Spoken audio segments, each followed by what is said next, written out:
Ram Sita serial நாளைக்கு என்ன நடக்க போகுதுன்னு பார்க்கலாம். அவங்க எபிசோட் ஸ்டார்டிங்லேருந்து எண்டு வரைக்கும் வேற லெவலில் ட்விஸ்டாகவே இருந்துச்சுன்னு சொல்லலாம். மிஸ் பண்ணாமல் ஃபுல்லோடையும் கேளுங்க. அதுக்கு முன்னாடி எப்படின்னு பிடிச்சிருந்துச்சுன்னா லைக் பண்ணி பாருங்க. ரொம்ப பிடிச்சிருந்துச்சுன்னா சேனலுக்கு வந்து சப்ஸ்கிரைப் பண்ணி கண்டினியூஸாக ஆதரவு வந்துட்டாங்க. சீதா வந்து மாசா வந்து நிற்கிறாங்க. அர்ச்சனா வந்து முடிவு பண்ணியிருக்காங்க. கல்பனா சொன்னனால இந்த வீட்டுக்குள்ளேயே விடக்கூடாதுல, அதுக்கேற்ற மாதிரி பண்ணுன்னு சொல்லிட்டு ஆர்த்தி எடுக்கலாம்னு சொல்லிட்டு வராங்க. உமாவும் நம்ம மீரா வந்து அவங்க கேள் ஆர்த்தி எடுக்கலான்னு இருக்கிறப்ப ஆர்த்தி தட்டை வேகமாக தட்டி விடுறாங்க. என்ன சாதனை செஞ்சு கிழிச்சிட்டான்னு சொல்லி இவளை இந்த வீட்டுக்குள்ளே விட்றதே தப்பு. இவளுக்கு ஆர்த்தி வேறியா? மகா போனது இன்னமும் என் கண்ணிலே வந்து நின்றுட்டு இருக்கு. ராமை பார்த்தா இழிச்சவாய் மாதிரி தெரியுதா? ராம் கிட்ட ஏமாற்றி நீங்கள் உங்கள் காசு பணம் செல்வாக்கை பயன்படுத்தி தானே சீதா வந்து வெளியில் கொண்டு வந்தீங்க. சீதா தான் தப்பு பண்ணியிருக்காங்கன்னு கல்பனா வந்து ஒவ்வொரு வார்த்தை சொல்லனால அவங்க அர்ச்சனா அது மாதிரியே வந்து பெர்ஃபார்ம் பண்ணிட்டு இருக்காங்க. அந்த இடத்துல என்ன நினச்சிட்டு இருக்கீங்க? நான் தப்பு பண்ணதை நினச்சி வருத்தப்பட்டுட்டு அப்படியே உள்ளே போக வரல. இந்த 15 நாளில் நீங்கள் எல்லாரும் என்னென்ன தப்பு பண்ணியிருக்கீங்கன்னு நான் உங்களை நிச்சயம் மாட்டி விட தான் வந்திருக்கேன். என்னடி சந்தேகப்பட்டு இருக்க? நான் என்ன ஒன்றை மாதிரி ஒருத்தியா அப்படின்னு சொல்கிறாங்க. இனிமேட்டு இந்த வீட்டுக்குள்ளே இருந்தானா நான் இந்த வீட்டுக்குள்ளேயே இருக்க மாட்டேன். நான் இந்த வீட்டை விட்டு போயிடுவேன் அப்படின்னு சொல்கிறாங்க. அந்த இடத்துல நம்ம அர்ச்சனா போகிறதா இருந்தால் போய்க்கங்க. இங்கே எல்லாருக்கும் முடிவெடுக்க ஃப்ரீடம் வந்து இருக்குது. அப்படி இருக்க சூழ்நிலை நீங்கள் மட்டும் போகலான்னு சொல்லி சத்தியன் வந்து மாஸ் பண்ணுறாங்க. அந்த இடத்துல தாராளமாக போங்க, எந்த பிரச்சனையும் இல்லைன்னு சொல்லி வீட்டில் இருக்க எல்லாரும் வந்து சொன்னனால என்னடா மகாவுக்கு மட்டும்தான் இந்த வீட்டில் மதிப்பு மரியாதைலாம் இருக்கா, எனக்கெல்லாம் கிடையாதாங்கிற மாதிரி அர்ச்சனா வந்து யோசிச்சுட்டு இருக்காங்க. உன்னை கடுப்பாயிட்டாங்க நம்ம அர்ச்சனா. என்ன சேதுராமன், நீங்கள் எதுவுமே பேச மாட்டீங்களா? அமைதியாகவே இருக்கீங்க. என்னை வீட்டை விட்டு துரத்தணும்னு சொல்லி எல்லாரும் முடிவெடுக்கிறாங்க. நான் இந்த மகா கருத்தது நான் இந்த குடும்பத்தை வந்து நல்லா பாதுகாக்க மாட்டேன்னா என்ன போய் வந்து இப்படி சந்தேகத்தோடு பேசிகிட்டு இருக்கா? சித்தி ஜாமீனில் தான் வந்திருக்கா. இவன் நிரந்தரமாலாம் வெளியிலலாம் இருக்க முடியாது. 15 நாள் முடிஞ்சதுக்கப்புறம் திருப்பியும் வந்து உள்ளே போய் தான் அவனும், வேறு ஆப்ஷனும் இல்லை, வேறு வழியும் இல்லை அப்படின்னு சொல்லிடுறாங்க. அந்த இடத்துல இவன் இந்த வீட்டுக்குள்ளே வந்தான்னு வச்சுக்கேன், நான் இவளை அமுச்சு வச்சிருவேன். என்னையுமா அப்படின்னு சொல்லி சீதா வந்து கேட்குறாங்க. உன்னை வந்து பாட்டத்தின் உச்சத்தில் ஆகிட்டாங்க. அப்போனா மகாவை நம்ம தான் அமுச்சு வச்சோன்னு சொன்னனால தான் என்னையுமான்னு சொல்கிறாளோ? என்ன குண்டு தக்காளி, என்ன நான் பேசுகிறதா உனக்கு புரியுதா? உனக்கு மட்டும் தெல்ல தெளிவாக புரியும். எனக்கு ஓ மேலே தான் சந்தேகமே அப்படின்னு சொன்னேன்.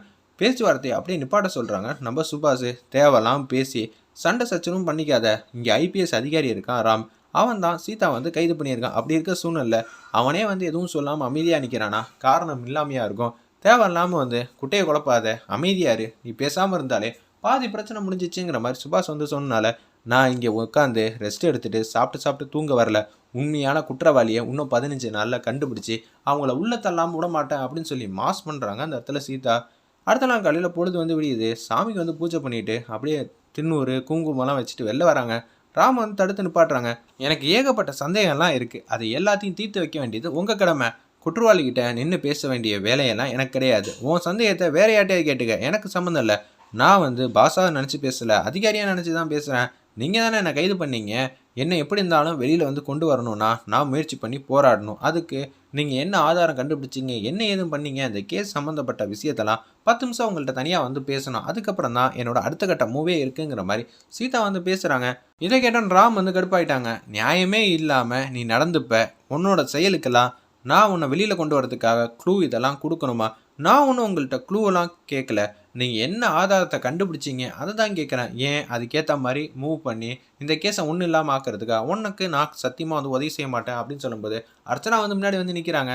எனக்கு சில பல விஷயம் தெரிஞ்சே ஆகணும். அர்ச்சனா தேவையில்லாமல் என்கிட்ட பிரச்சனைக்கு வராத, அவளை தான் சொல்லுவேன். ஏன்னா அர்ச்சனா வந்து ராம் வந்து துரத்தி உள்ளே இருக்காங்க.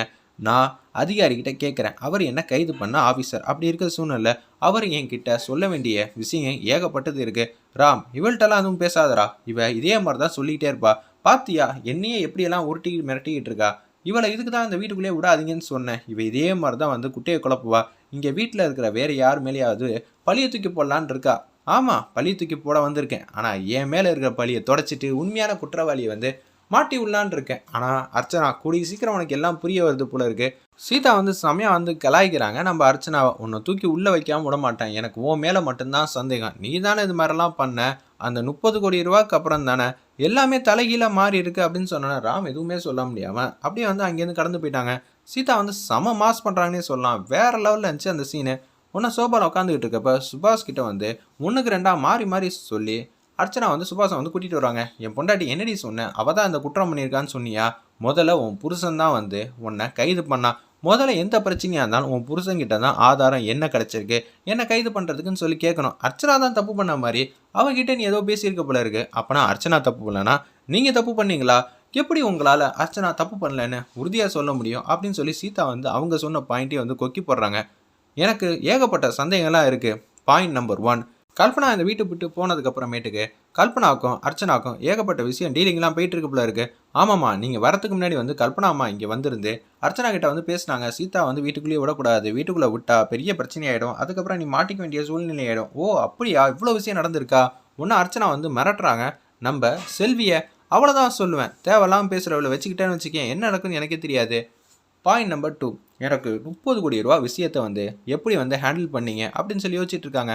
மகா வந்து சொன்னது, இந்த வீட்டை விட்டு துரத்துனது எல்லாத்தையும் வந்து யோசிச்சு பார்க்குறாங்க. அந்த இடத்துல நீங்கள் தப்பு பண்ணிட்டீங்க, அதாவது சாப்பாட்டில் ஒரு விஷயத்தை கலந்துட்டீங்கன்னு சொல்லி அர்ச்சனா அக்கா வந்து வீட்டை விட்டு துரத்தலான்னு மகாலட்சுமி முடிவு பண்ணிட்டாங்க. அப்படி இருக்க சூழ்நிலை அன்றைக்கி ரூம்குள்ளே என்ன நடந்துச்சு அப்படின்னு சொல்லி மீராவும் சீதாவும் பாயிண்ட் வச்சு கேட்குறாங்க. ஏன்னா மகா ஒரு முடிவு எடுத்துட்டாங்கன்னா பின்வாங்குறவங்களாம் கிடையாது. அப்போனா மகாவை பயமுறுத்துகிற மாதிரி ஏதோ ஒரு விஷயத்த வந்து பண்ணியிருக்கீங்க, அது மட்டும் எனக்கு தெளிவாக தெரியுதுங்கிற மாதிரி யோசிக்கிறாங்க. அந்த இடத்துல நம்ம மீராவும் சீதாவும் ரூம்குள்ளே வச்சு என்ன மிரட்டினீங்க மகாவை? அப்போனா மகாவை மிரட்டுற மாதிரி ஏதோ ஒரு விஷயத்த வந்து கையில் எடுத்துருக்கீங்க தானே? நேரில் பார்த்த மாதிரி இப்படி வந்து பாயிண்ட்டாக புட்டு வைக்கிறாங்களே, நம்மளால் என்ன பண்ண முடியும்னு சொல்லிட்டு யோசிக்கிறாங்க. பாயிண்ட் நம்பர் 3, எனக்கு 30 கோடி ரூபா எடுத்ததுக்கு அப்புறமேட்டு தான் உங்கள் வீட்டில் வந்து எல்லா விஷயத்தையும் மாறி நடந்துகிட்டு இருக்காங்க. அப்போ நான் சுபாஷ் அர்ச்சனா 2 பேரும் வந்து கூட்டணி போட்டு இதை செஞ்சிங்களா, இல்லை தனியாக செஞ்சிங்களா? இவங்க தான் செஞ்சுருக்காங்கன்னு தெளிவாக தெரியுது. ஆனால் ராம் தான் வந்து லூசு மாதிரி சொன்னதே சொல்லிட்டு இருக்காங்கிற மாதிரி அந்த இடத்துல பேசுகிறாங்க நம்ம மீரா. எங்களுக்கு இதுக்கு எந்த சம்மந்தமும் இல்லை, உன்னை தொலைச்சி என்னையுமா? அப்போனா நீங்கள் கண்டிப்பாக வந்து உள்ளே போக வேண்டியதான் அப்படின்னு சொல்லி சீதா வந்து பேசுகிறாங்க. ஏற்கனவே ஆதாரம்லாம் ஸ்ட்ராங் ஆகிட்டே போகுது. பாயிண்ட் நம்பர் 4ங்கிற மாதிரி துரையும் வந்து பேசுகிறாங்க. என்னடா என்னை பார்த்தா நக்கலா தெரியுதடா, 3, 2, 4ன்னு எண்ணிட்டே போகிறீங்க, குற்றங்கள் அதிகமாகிட்டே போகுது மிஸ்டர் சுபாஷ், என்ன பண்ணுறது? எனக்கு ஓ மேலே தான் சந்தேகம். நிச்சயம் இந்த வீட்டில் வந்து அஞ்சலி சத்யா பிரியா யாரும் பண்ண மாட்டாங்க, ராமும் பண்ண வாய்ப்பு இல்லை, உமா அம்மாவும் இது மாதிரிலாம் செய்ய மாட்டாங்க. மீரா அந்த இடத்துல இல்லவே இல்லை, செல்வியும் இல்லை, ராமும் வந்து இல்லை. அப்படி இருக்கும்போது 3 பேர் மேலே தான் சந்தேகமே. யாருன்னு பார்த்தீங்கன்னா சீதா மேலே சந்தேகம் இருக்குன்னு ராம் சொல்லியிருக்கான். ஆனால் சீதா பண்ணவே இல்லை. சுபாஷும் அர்ச்சனாவும் மட்டும்தான். சுபாஷுக்கு வந்து ஏற்கனவே பழி வாங்கணும்னு சொல்லிட்டு ஒரு குணம் இருக்குது. 30 கோடி ரூபா விவகாரம், அர்ச்சனாவை வீட்டை விட்டு துரத்தணும்னு சொல்லி முடிவு பண்ணதுனால மகா வந்து அமுச்சு வச்சிருக்கலாம். உங்கள் மேலே தான் பாயிண்ட்டு, அம்பு, குறி எல்லாமே வந்து ஆள்காட்டி வரலேருந்து உங்களை தான் பார்த்துக்கிட்டு இருக்கு. இது வந்து ராம் வந்து விசாரிக்காமல் இப்படி நடந்துகிட்டு இருக்குன்னு சொன்னோன்னே எல்லாரும் வந்து கடந்து போயிட்டாங்க. இந்த விஷயத்தை கேட்டு முடிச்சோன்னே கூடி சீக்கிரம் மாட்டிப்போமோ அப்படின்னு சொல்லி 2 பேரும் தன்னந்தனியாக வந்து யோசிச்சுட்டு இருக்காங்க. நம்ம சுபாஷும் அர்ச்சனாவும் கிச்சனில் வந்து சமைச்சிட்டு இருக்காங்க. நம்ம சீதா, அஞ்சலி சத்யா பிரியா 3 பேரும் வராங்க. உனக்கெல்லாம் மனசாட்சின்னு ஒன்று இருக்கா இல்லையா? எப்படி நீ இவ்வளோ கேவலமாக வந்து நடந்துக்கிட்டு இருக்க? சித்தியை அமுச்சு வச்சது இல்லாமல் நீ வெளியில் சுதந்திரமாக வந்து சுற்றுறிய, உனக்கெல்லாம் மனசாட்சின்னு ஒன்று இல்லவே இல்லையா? நான் சொல்கிறத 5 நிமிஷம் அமைதியாக நின்று கேளுங்க. என்ன எங்களையும் வந்து பிரெயின் வாஷ் பண்ணலான்னு பார்க்குறியா? நான் சொல்கிறது கேட்டால் நீங்கள் மாறுற அளவுக்கு ரொம்ப நல்லவங்களும் கிடையாது. நான் என்னோட கருத்துக்களை உங்கள்கிட்ட வந்து சொல்கிறேன், எது சரி எது தப்புன்னு நீங்களே புரிஞ்சுக்கங்க அப்படின்னு சொல்லி நம்ம சீதா வந்து மாஸ் பண்ணுறாங்க. நீ சொல்கிறதெல்லாம் எதுவும் கேட்க முடியாதுன்னு சொல்லிட்டு அஞ்சலி சத்யா பிரியா வந்து எல்லோரும் போக ஆரம்பிச்சிட்டாங்க. சுபாஷும் அர்ச்சனாவும் இதெல்லாம் கேட்டுட்டு அப்படியே நீங்கள் அவங்ககிட்ட பேசுங்க, பேசினா மட்டும்தான் என்ன செய்கிறா என்ன பண்ணுறான்னு தெரியணும் அப்படின்னு சொல்லும்போது டைனிங் டேபிளில் உட்காந்துட்டு இருக்காங்க. நான் சொல்லும்போது 5 நிமிஷம் யாரும் குறுக்க பேசக்கூடாதுன்னு அமைதியாக கேட்குறாங்க. நீங்கள் என்ன அனுப்பிச்சிக்கலாம்னு சொல்லிட்டு அந்த வீட்டுக்கு வந்தீங்க, அந்த கேஸை வந்து ரீ ஓப்பன் பண்ணலாமா அப்படின்னு சொல்லி சீதா வந்து மடக்கிறாங்க. அப்படி எதுவும் பண்ணக்கூடாதுன்னா நான் சொல்கிறத வந்து கேட்க